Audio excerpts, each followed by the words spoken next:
ஓம் சாந்தி. 21/3/2026 சாக்கார முரளி. இன்று சிவ பகவான் கூறுகிறார், இனிமையான குழந்தைகளே, ஸ்ரீமத் படி நன்மை செய்பவர் ஆக வேண்டும். அதாவது கல்யாணக்காரியாக ஆக வேண்டும். அனைவருக்கும் சுகத்திற்கான வழி சொல்ல வேண்டும். அதாவது நன்மை செய்பவர் ஆகணும், அனைவருக்கும் நன்மை செய்யணும், சுகத்திற்கான வழி சொல்லணும். ஆனால் ஸ்ரீமத் படி அதை நம்ம மறந்துடக்கூடாது. ஏன்னா சில நேரத்தில் ஆன்மீக போதை ஏறும் போது பாபா சொல்லியிருக்கிறார் அப்படின்னு சொல்லி அவங்களுடைய மனம் சொல்கிற மாதிரி எல்லாம் செய்வாங்க.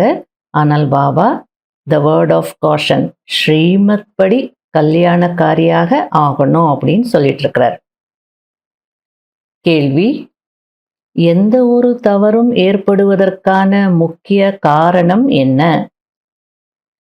பதில்: தேக அபிமானம். தேக அபிமானத்தின் காரணமாக தான் குழந்தைகள் மூலம் நிறைய தவறுகள் நடக்கிறது. அவர்கள் சேவையை கூட செய்ய முடியாது. அனைவரும் அவர்களை வெறுக்கும்படியான அப்படிப்பட்ட கர்மங்கள் அவர்கள் மூலம் நடக்கிறது. குழந்தைகளே, ஆத்ம அபிமானி ஆகுங்கள், எந்த ஒரு முறையற்ற செயலும் செய்யாதீர்கள் என்று பாபா கூறுகிறார். பாலும் சர்க்கரையும் போல் இருந்து சேவைக்கான நல்ல நல்ல திட்டங்களை உருவாக்குங்கள். முரளியை கேட்டு தாரணை செய்யுங்கள், இதில் அலட்சியமாக இருக்காதீர்கள். முரளியின் பாடல்: ஆகாய சிம்ஹாசனத்தை விட்டு விடுங்கள். அது பக்தர்கள் மேலே இருக்கக்கூடிய பகவானை பார்த்து, உங்களுடைய ஆகாய சிம்ஹாசனத்தை விட்டு இறங்கி வாருங்கள் அப்படின்னு கூப்பிடுற ஒரு பாடல். ஓம் சாந்தி. ஆன்மீக குழந்தைகளுக்காக ஆன்மீக தந்தையின் ஸ்ரீமத். இப்பொழுது நான் அனைத்து சென்டர்களின் குழந்தைகளிடம் உரையாடி கொண்டிருக்கிறேன். ஆன்மீக சேவையை அதிகரிப்பதற்காக, பாரதவாசி மனிதர்களுக்கு நன்மை செய்வதற்காக குழந்தைகளுக்கு ஸ்ரீமத் கிடைக்கிறது. அதாவது பாபா இன்றைக்கு சேவைக்கான ஸ்ரீமத் கொடுத்துட்டு இருக்கிறார். முதல்ல ஒரு கண்காட்சி நடத்துறதே பெரிய விஷயமாக இருந்தது. புதுசு, எப்படி நடத்தணும்னு யாருக்கும் தெரியாது. ஆகையாலே பாபா புரிய வச்சிட்டு இருக்கிறார். இந்த 6 படங்கள் மிகவும் முக்கியமானது. அதாவது திரிமூர்த்தி படம், சிருஷ்டி சக்கரம், கல்பமரம், ஏணிப்படி, லக்ஷ்மி நாராயண படம் மற்றும் கிருஷ்ணருடைய படம். இந்த 6 படங்கள் வைத்து நீங்கள் சேவை செய்யுங்க. அப்போ நிறைய பேர் பார்ப்பாங்க, புரிஞ்சுப்பாங்க, சேவையை அதிகரிக்கலாம் அப்படின்றார். அதற்கான ஸ்ரீமத் நான் கொடுத்துட்ருக்கிறேன் அப்படின்றார். எல்லையற்ற தந்தை நன்மை செய்பவர் என்று பாடுகிறார்கள் என்றால் அவசியம் தீமை செய்பவரும் யாரோ இருப்பார் அல்லவா? அது காரணமாக தந்தை மீண்டும் நன்மை செய்ய வேண்டி இருக்கிறது. அதனால்தானே சிவபாபாவுக்கு கல்யாணக்காரி என்ற மகிமை இருக்கு. எந்த ஆன்மீக குழந்தைகளுக்கு நன்மை நடந்து கொண்டிருக்கிறதோ அவர்கள் இந்த விஷயங்களை புரிந்து கொள்ள முடியும். 6 அடிக்கு 9 அடி அளவு ஷீட்டில் இந்த படங்களை உருவாக்க வேண்டும். டெல்லி போன்ற நகரங்களில் பெரும்பாலும் நிறைய மனிதர்கள் வருகிறார்கள். அங்கு கவர்மெண்ட் அசெம்பிளி நடக்கிறது. செக்ரட்டரியேட் பக்கம் நிறைய மக்கள் வருகிறார்கள். அங்கு இந்த படங்களை வைக்க வேண்டும். ஆத்ம அபிமானியாகி தந்தையின் சேவையில் ஈடுபட வேண்டும். இந்த படங்களை ஹிந்தியிலும் ஆங்கிலத்திலும் உருவாக்க வேண்டும் என்று தந்தை ஆலோசனை கொடுக்கிறார். ஆனால் குழந்தைகளிடம் தேக அபிமானம் இருக்கும் காரணத்தினால் நிறைய தவறுகள் நடக்கிறது. நான் பக்கா ஆத்ம அபிமானியாக இருக்கிறேன் என்று யாரும் அப்படி நினைத்து கொள்ளாதீர்கள். தவறுகள் நிறைய நடக்கிறது, உண்மையை சொல்வதில்லை. இவர்களிடம் தேக அபிமானம் இருக்கிறது என்று யாருக்கும் வெறுப்பை ஏற்படுத்தும் வகையில் அப்படிப்பட்ட எந்த செயலையும் செய்யாதீர்கள். நீங்கள் சதா யுத்த மைதானத்தில் இருக்கிறீர்கள். ம். யுத்த மைதானத்துல, அது பார்டர்ல இருக்கிறவங்க எப்படி இருப்பாங்க? எவ்வளோ கவனமாக இருப்பாங்க. அவங்க கிட்ட அந்த சோம்பேறித்தனமோ, அலட்சியமோ இருக்காது. தவறுகள் செய்ய மாட்டாங்க. அதுபோல நீங்க இருக்கணுன்றார். இதற்கு முன்பு நீங்கள் 100% நஷ்டத்தில் இருந்தீர்கள். இப்பொழுது தந்தை 100% லாபத்தில் அழைத்து செல்கிறார். எனவே ஸ்ரீமத் படி நடக்க வேண்டும். ஒவ்வொரு குழந்தையும் நன்மை செய்பவர் ஆக வேண்டும். அனைவருக்கும் சுகத்தின் வழி காட்ட வேண்டும். சுகம் இருப்பதே சொர்க்கத்தில்தான். நரகத்தில் இருப்பது துக்கம். ஏன்? இது விகாரங்கள் நிறைந்த உலகம். அது விகாரமற்றதாக இருந்தது. இப்பொழுது விகார உலகமாக ஆகி இருக்கிறது. மீண்டும் தந்தை விகாரமற்ற உலகமாக ஆக்குகிறார். இந்த விஷயங்களை உலகத்தில் யாரும் அறியாமல் இருக்கிறார்கள். குழந்தைகள் ஆத்மா அபிமானியாகி இருப்பதற்கு மிகுந்த உழைப்பு செய்ய வேண்டும். அரை கல்பம் சத்யுகம் மற்றும் திரேதாவில் நீங்கள் ஆத்மா அபிமானியாக இருந்தீர்கள். ஆனால் பரமாத்மா அபிமானியாக இருக்கவில்லை. அங்க யாரும் நீங்க பரமாத்மாவை நினைக்க மாட்டீங்க. ஆனா ஆத்மா உணர்வுல இருப்பீங்க. இங்க பிறகு நீங்கள் தேக அபிமானியாக ஆகிவிட்டீர்கள். மீண்டும் ஆத்ம அபிமானியாக ஆக வேண்டும். யாத்திரை என்ற வார்த்தை கூட இருக்கிறது. மன்மனாபவ என்பதின் அர்த்தம் ஆன்மீக யாத்திரையில் இருங்கள் என்பதாகும். அதாவது, ஹே ஆத்மாக்களே, தந்தையாகிய என்னை நினைவு செய்யுங்கள். இதுதான் மன்மனாபவத்தினுடைய அர்த்தம் அப்படின்றார். தந்தை வந்து ஆத்மாக்களுக்கு புரிய வைக்கிறார். புத்தி திறந்துவிட வேண்டும். அதிர்ஷ்டத்தில் இல்லை என்றால் திறப்பதே இல்லை. தந்தை முயற்சி செய்விக்கிறார். ஆனால் அதிர்ஷ்டத்தில் இல்லை என்றால் முயற்சி கூட செய்வதில்லை. அடுத்தது பாபா, நீங்க வந்து பல இடங்களுக்கு போயிட்டு இந்த கண்காட்சி சேவை செய்யணும். நீங்களா போயிட்டு ஒரு இடத்துல வந்து சேவை செய்யக்கூடாது. முதல்ல அந்த ஊர்ல இருக்கக்கூடிய பெரியவங்களெல்லாம் மீட் பண்ணி அதுக்கப்புறம் செய்யுங்க. அப்போ அவங்களும் உதவி செய்வாங்க அப்படின்னு சொல்லிட்டு இருக்கிறார். நீங்கள் முதலில் பெரியவர்களுக்கு புரிய வைத்தீர்கள் என்றால் உதவியும் செய்வார்கள். மற்றபடி தூங்கிக் கொண்டிருக்க கூடாது. ஒரு சில குழந்தைகள் தேக அபிமானத்தில் தூங்கிக் கொண்டிருக்கிறார்கள். அதாவது எல்லாம் ரெடிமேடா போய் சேவையிற அப்படின்னு நினைப்பாங்க. அதுக்கு பாபா சொல்றார், அப்படி இல்லை, நீங்க தான் கிரியேட் பண்ணணும். மனிதர்களை போய் சந்திக்கணும், சேவை செய்யணுன்ற ஆர்வம் இருக்கணும். அப்போ ஆட்டோமேட்டிக்கா நடக்கும், உதவி செய்வாங்க. ஆலோசனை குழு அமைத்து ஒருவருக்கொருவர் பாலும் சர்க்கரையும் போல் இருந்து திட்டம் தீட்ட வேண்டும். மற்றபடி முரளி படிக்கவில்லை என்றால் தாரணை எப்படி ஆகும்? இதுபோல் அலட்சியமாக இருப்பவர்கள் நிறைய பேர் இருக்கிறார்கள். மாதேஸ்வரி அவர்களின் விலைமதிப்பற்ற மகா வாக்கியங்கள். தலைப்பு: ஆத்மா ஒருபோதும் பரமாத்மாவின் அம்சம் ஆக முடியாது. நிறைய மனிதர்கள் ஆத்மாக்களாகிய நாம் பரமாத்மாவின் அம்சம் என்று நினைக்கிறார்கள். அம்சம் என்று ஒரு துண்டிற்கு தான் சொல்லப்படுகிறது. பரமாத்மா அனாதியானவர், அழிவற்றவர் என்று ஒரு பக்கம் சொல்கிறார்கள் என்றால், அப்படிப்பட்ட அழிவற்ற பரமாத்மாவை துண்டுகளில் எப்படி கொண்டு வந்தார்கள்? அதாவது நம்ம எல்லாம் ஆத்மாக்கள் பரமாத்மாவுடைய அம்சம் அப்படின்னு கேட்கறதுக்கு நல்லா இருக்கு. ஆனா ஃபேக்ட் என்ன? பரமாத்மா அழிவற்றவர். அப்படி இருக்கும்போது அம்சம் அப்படின்னா என்ன? ஒரு பிட், ஒரு பீஸ். அப்போ அழிவற்ற தந்தையை எப்படி பீஸ் ஆக்க முடியும்? துண்டுகளில் எப்படி கொண்டு வர முடியும் அப்படின்னு அம்மா கேட்டுட்டு இருக்காங்க. பரமாத்மா எப்படி கட்டாக முடியும்? துண்டு துண்டாக எப்படி ஆக முடியும்? ஆத்மாவையே அழிவற்றது அமர் என்று சொல்லும்போது, ஆத்மாவை உருவாக்கக்கூடியவர் அமரராக தானே இருப்பார், அழிவற்றவராக தானே இருப்பார். அப்படிப்பட்ட அழிவற்ற அமர பரமாத்மாவை துண்டுகளில் கொண்டு வருவது என்பது பரமாத்மாவை கூட அழியக்கூடியவர் என்று சொல்லிவிடுவதாகும். ஆனால் ஆத்மாக்களாகிய நாம் அனைவருமே பரமாத்மாவின் குழந்தைகள் என்பதை நீங்கள் தெரிந்திருக்கிறீர்கள். நாம் அவருடைய வம்சாவளி, அதாவது குழந்தைகளாக இருக்கிறோம்.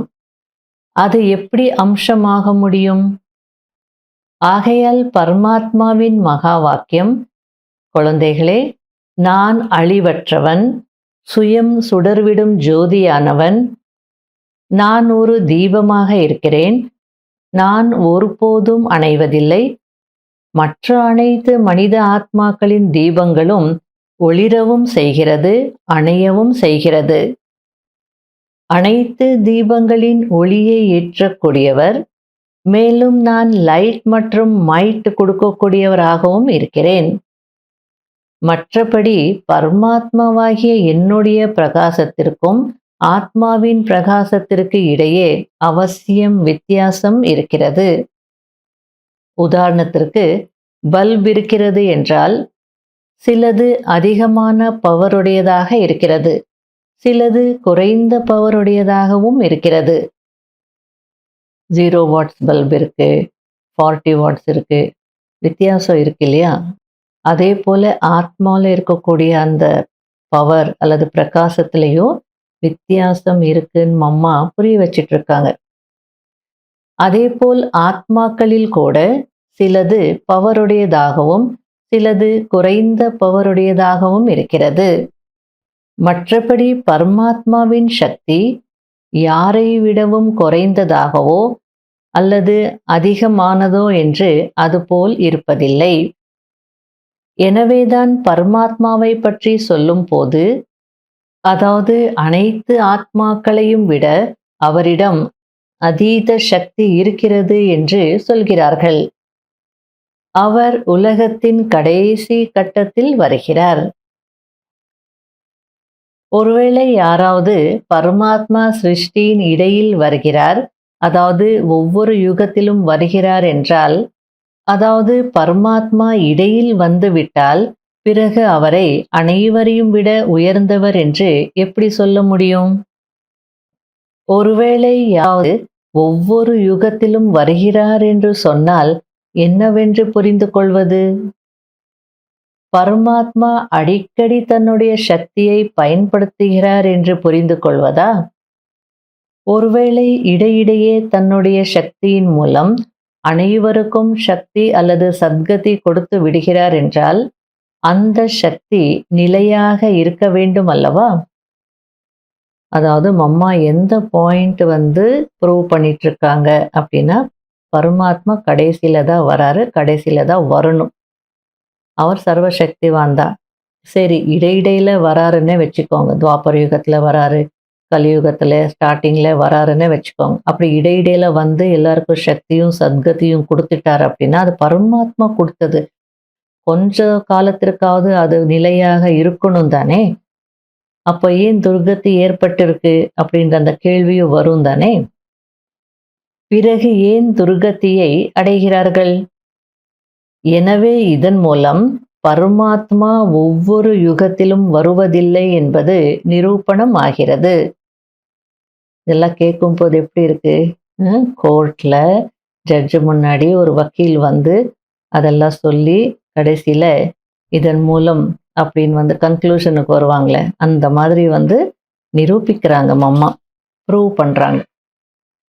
ஆகையால் இடையிடையில் வருவதில்லை, அவர் வருவதே கல்பத்தின் கடைசி சமயத்தில். மேலும் ஒரே ஒரு முறைதான் தன்னுடைய சக்தியின் மூலம் அனைவருக்கும் சத்கதி கொடுக்கிறார். பரமாத்மா அந்தளவு மிகப்பெரிய சேவை செய்வதனால்தான் அவருடைய நினைவு சின்னமாக மிக பெரிய சிவலிங்கம் உருவாக்கப்பட்டிருக்கிறது. மேலும் அந்தளவு பூஜை செய்கிறார்கள். எனவே பரமாத்மா சத்தியமானவராகவும் உயிரோட்டமானவராகவும் ஆனந்த சுரூபமானவராகவும் இருக்கிறார். நல்லது, நல்லது.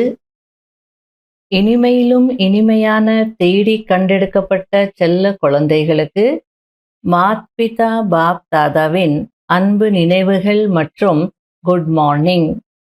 ஆன்மீக குழந்தைகளுக்கு ஆன்மீக தந்தையின் நமஸ்காரம்.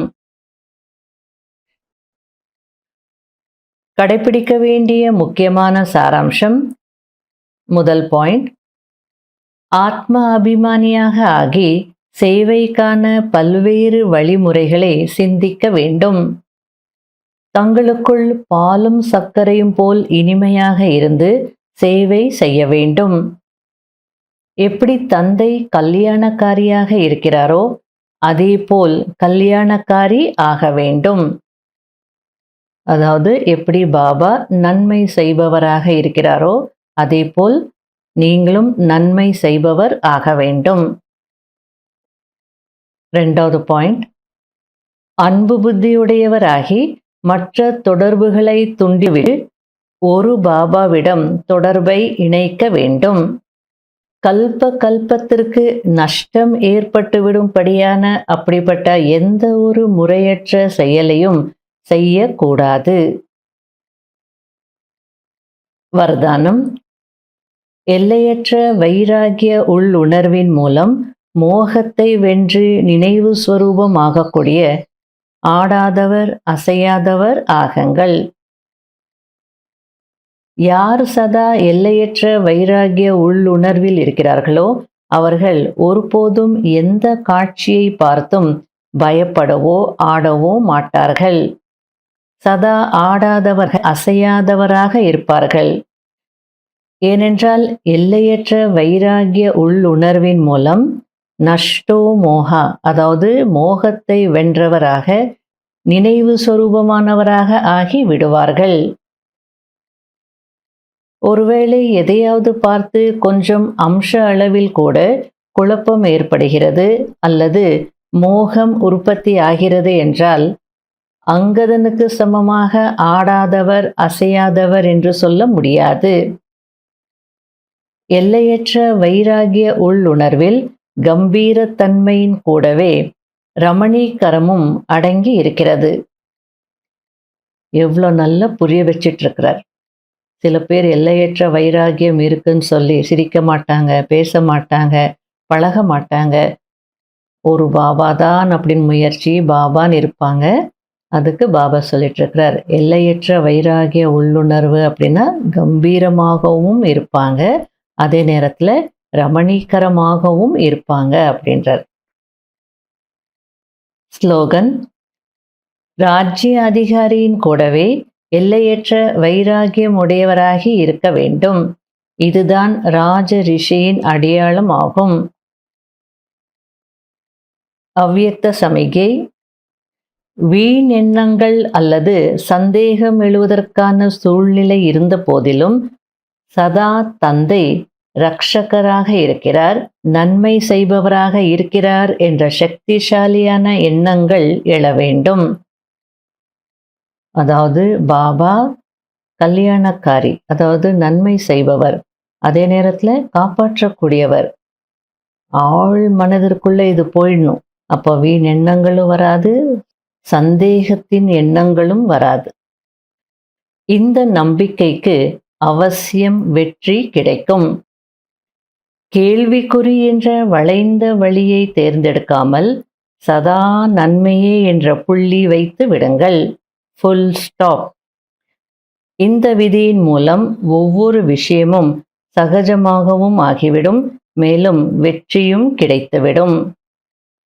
ஓம் சாந்தி.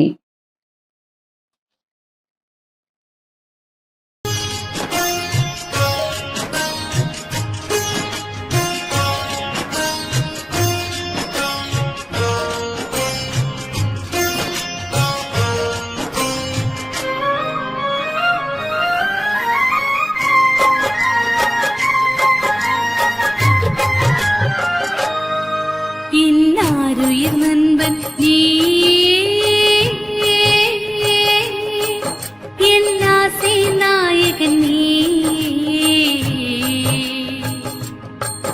என் உயிர் பாபா உன் மனதில் பலியாகிறே, என் உயிர் பாபா உன் அன்பில் பலியாகிறே, என் ஆருயிர் நண்பன் நீ.